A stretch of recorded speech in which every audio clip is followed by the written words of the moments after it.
Big नुकताच करणचा एक video समोर आला आहे, ज्यामध्ये तो आपल्या आईवडिलांच्या कष्टांबद्दल आणि बालपणातील संघर्षाबद्दल बोलताना भावूक झाला आहे.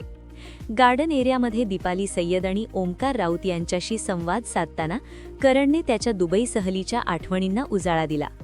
करण म्हणाला, मी आईवडिलांना दुबईला घेऊन गेलो होतो. त्यांना जगभरातील प्रत्येक देश फिरवून आणणं हे माझं स्वप्न आहे. मी त्यांच्यासाठी बुर्ज खलिफामध्ये रूम बुक केली होती आणि त्यांना स्काय डायव्हिंगचं सरप्राईजही दिलं. 40 वर्ष बँकेत नोकरी करणाऱ्या माझ्या वडिलांसाठी यापेक्षा मोठा अनुभव काय असू शकतो. आपल्या कुटुंबाने पाहिलेल्या कठीण काळाबद्दल बोलताना करण भावूक झाला.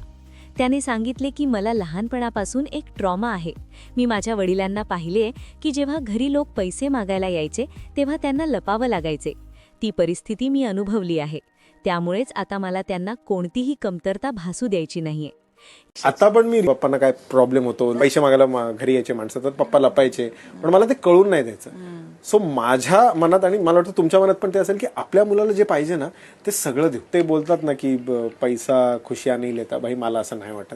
मला खरं असं खरं आहे की पैशानेच हो, माझे आई बाबा पण त्याच्यात खुश आहेत आता. So Money can buy happiness. Money can buy happiness. You should know where to shop. Yes.